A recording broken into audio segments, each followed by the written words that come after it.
Hello friends, welcome to our YouTube channel career library.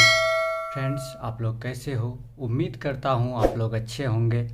Friends, पिछले lecture में हमने important branch of biology के first lecture जो था पार्ट 1 उसके बारे में, उसमें हम anatomy, morphology, physiology, mycology, cell biology, histology, इस सब के बारे में पढ़ा था। आज हम उसी का इम्पोर्टेंट ब्रांच ऑफ बायोलॉजी के पार्ट 2 ये लेक्चर है। इसमें हम जो और भी बचे हुए इम्पोर्टेंट जो ब्रांच हैं बायोलॉजी के उसके बारे में स्टडी करते हैं। तो चलिए स्टार्ट करते हैं आज इम्पोर्टेंट ब्रांच ऑफ बायोलॉजी के पार्ट 2 वीडियो। तो पहला ब्रांच है आज का पहला ब्रांच है pomology. The study of fruits is called pomology. जब हम फलों के बारे में अध्ययन करते हैं तो उसे क्या बोलते हैं? पोमोलॉजी कहते हैं। जैसे अब बहुत सारे फल हैं, जो कौन सा फल में कौन सा विटामिन पाया जाता है, कौन सा फल में कौन सा फैटी एसिड पाया जाता है, कौन सा फल में जो हमारे सेहत के लिए, जो हमें कुछ ऐसे भी बीमारी होते हैं जिसमें हम कुछ फल को अवॉइड करना पड़ता है। तो उस सब के बारे में जो डिटेल्स में जो स्टडी करते हैं, जो हम अध्ययन करते हैं, उसे क्या बोलते हैं? पोमोलॉजी कहते हैं। अब हमारा आ गया डर्मेटोलॉजी। डर्मेटोलॉजी क्या होता है? The study of skin is called dermatology. जब हम त्वचा के बारे में, जब हम चमड़े के बारे में स्टडी करते हैं, अध्ययन करते हैं, तो उसे डर्मेटोलॉजी कहते हैं। जैसे हमारे बॉडी के लिए जो स्किन होता है वो कितना ज़रूरी होता है, हमारे बॉडी के टिश्यू के को जो स्किन है ये कैसे प्रोटेक्ट करता है, इस सब के बारे में जब हम डिटेल्स में स्टडी करते हैं कि हमारे स्किन के कितने लेयर होते हैं, कौन सा लेयर का क्या काम होता है, इस सब के बारे में जब हम स्टडी करते हैं, डिटेल्स में अध्ययन करते हैं, तो उसे हम डर्मेटोलॉजी कहते हैं। अब हम पढ़ते हैं हेप्टोलॉजी। हेप्टोलॉजी क्या होता है? The study of blood is called hepatology. जब हम रक्त के बारे में, जब हम ब्लड के बारे में अध्ययन करते हैं तो उसे क्या बोलते हैं? हेप्टोलॉजी कहते हैं। जैसे ब्लड हमारे बॉडी या लाइफ के लिए कितना ज़रूरी होता है, कितना इम्पोर्टेंट होता है, ब्लड का क्या क्या काम है हमारे बॉडी में ब्लड कितने प्रकार के होते हैं, इस सब के बारे में जो हम इस डिटेल्स में स्टडी करते हैं उसे क्या बोलते हैं? हेप्टोलॉजी कहते हैं। अब हमारा आ गया नेफ्रोलॉजी। तो nephrology, the study of kidney is called nephrology. जब हम किडनी के बारे में स्टडी करते हैं तो उसे क्या बोलते हैं? नेफ्रोलॉजी कहते हैं। जब हम किडनी के बारे में अध्ययन करते हैं, उसके बारे में डिटेल्स में जब अध्ययन करते हैं तो उसे तब नेफ्रोलॉजी कहते हैं। जैसे किडनी का तब कैसे हमारे बॉडी में ब्लड को प्यूरिफाई करता है, बहुत ऐसे बॉडी में होता है कि इसका बॉडी में क्या क्या फंक्शन होता है, किसी भी मनुष्य का जो किडनी फेल हो जाता है वो किस वजह से हो जाता है, तो इस सब के बारे में जब हम डिटेल्स में स्टडी करते हैं तो उसे क्या बोलते हैं? नेफ्रोलॉजी कहते हैं।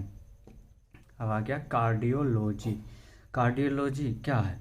The study of heart is called cardiology. जब हम हृदय के बारे में स्टडी करते हैं तो उसे क्या बोलते हैं? कार्डियोलॉजी कहते हैं। जैसे हार्ट कैसे काम करता है हमारे बॉडी में, हार्ट कैसे ब्लड को पंप करता है, किस वजह से ब्लड प्रेशर हाई होता है, ये सब हार्ट के वजह से ही होता है। तो इस सब के बारे में जब हम डिटेल्स में करते हैं, स्टडी करते हैं, तो उसे क्या बोलते हैं? कार्डियोलॉजी कहते हैं। अब आ गया हमारा neurology. The study of neuron is called neurology. जब हम न्यूरॉन के बारे में पूरे डिटेल्स में अध्ययन करते हैं तो उसे क्या बोलते हैं? न्यूरोलॉजी कहते हैं। जैसे न्यूरॉन कैसे किसी भी सिग्नल को हमारे बॉडी से ब्रेन में भेजता है या ब्रेन से उससे कोई किसी भी सिग्नल को रिसीव करता है, वो कैसे हमारे बॉडी में क्या क्या काम करता है, इस सब के बारे में जब हम डिटेल्स में स्टडी करते हैं तो उसे क्या बोलते हैं, न्यूरोलॉजी कहते हैं। अब हमारा आ गया serpentology. Serpentology the study of snakes is called serpentology. सर्प यानी सांप के, जब हम सांप के बारे में डिटेल्स में स्टडी करते हैं तो उसे क्या बोलते हैं, सर्पेंटोलॉजी। जैसे सर्पेंटोलॉजी में जैसे आ गया पृथ्वी पर बहुत प्रकार के, कितने प्रकार के प्रजातियां पाई जाती होंगे। बहुत ऐसे भी सांप हैं जो पानी में रहते हैं, बहुत ऐसे सांप हैं जो पानी में नहीं सिर्फ सूखे में ही रहते हैं। तो इस सब के बारे में जब हम डिटेल्स में स्टडी करते हैं तो उसे क्या बोलते हैं, सर्पेंटोलॉजी कहते हैं।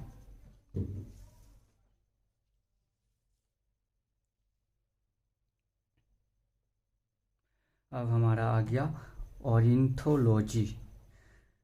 The study of birds is called ornithology.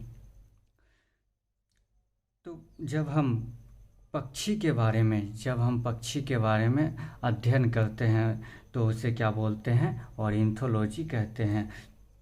जैसे बहुत मतलब संसार में बहुत प्रकार के प्रजातियां पाई जाती हैं पक्षी के, जिसमें बहुत ऐसे पक्षी हैं जो बर्फीली इलाके में रहते हैं, बहुत ऐसे पक्षी हैं जो किसी भी इन्वायरमेंट में रह जाते हैं, चाहे सर्दी हो गर्मी हो। उस सब के बारे में जब हम डिटेल्स में स्टडी करते हैं तो उसे क्या बोलते हैं, ऑर्निथोलॉजी कहते हैं। अब हमारा आ गया बैक्टीरियोलॉजी। तो बैक्टीरियोलॉजी क्या होता है, the study of bacteria is called bacteriology. जब हम जीवाणु के बारे में अध्ययन करते हैं तो उसे क्या बोलते हैं, बैक्टीरियोलॉजी कहते हैं। जैसे बैक्टीरिया कितने प्रकार का होता है, बैक्टीरिया की वजह से हमारे शरीर में कौन सी बीमारी हो जाती है, किसी भी बैक्टीरिया को कैसे हम आइडेंटिफाई करते हैं, किसी भी बैक्टीरियल डिजीज़ है उसका पता लगाने के लिए कौन सा टेस्ट किया जाता है। जब इस सब के बारे में डिटेल्स में स्टडी करते हैं तो उसे हम क्या बोलते हैं, बैक्टीरियोलॉजी कहते हैं। अब आ गया वायरोलॉजी।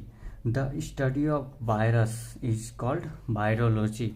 जब हम विषाणु के बारे में अध्ययन करते हैं तो इसे क्या बोलते हैं, वायरोलॉजी कहते हैं। जब इसके बारे में डिटेल्स में करते हैं स्टडी कि वायरस कैसे फैलता है, कौन सा वायरस किस डिजीज़ को कौन सा वायरस किस डिजीज़ को प्रोड्यूस करता है, सब के बारे में जब हम किस वायरस से कौन सा डिजीज़ होता है, सब के बारे में जब हम डिटेल्स में स्टडी करते हैं तो उसे हम बोलते हैं, वायरोलॉजी कहते हैं।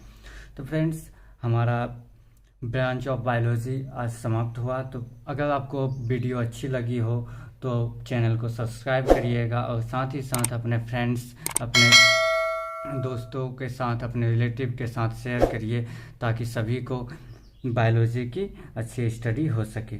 Thank you.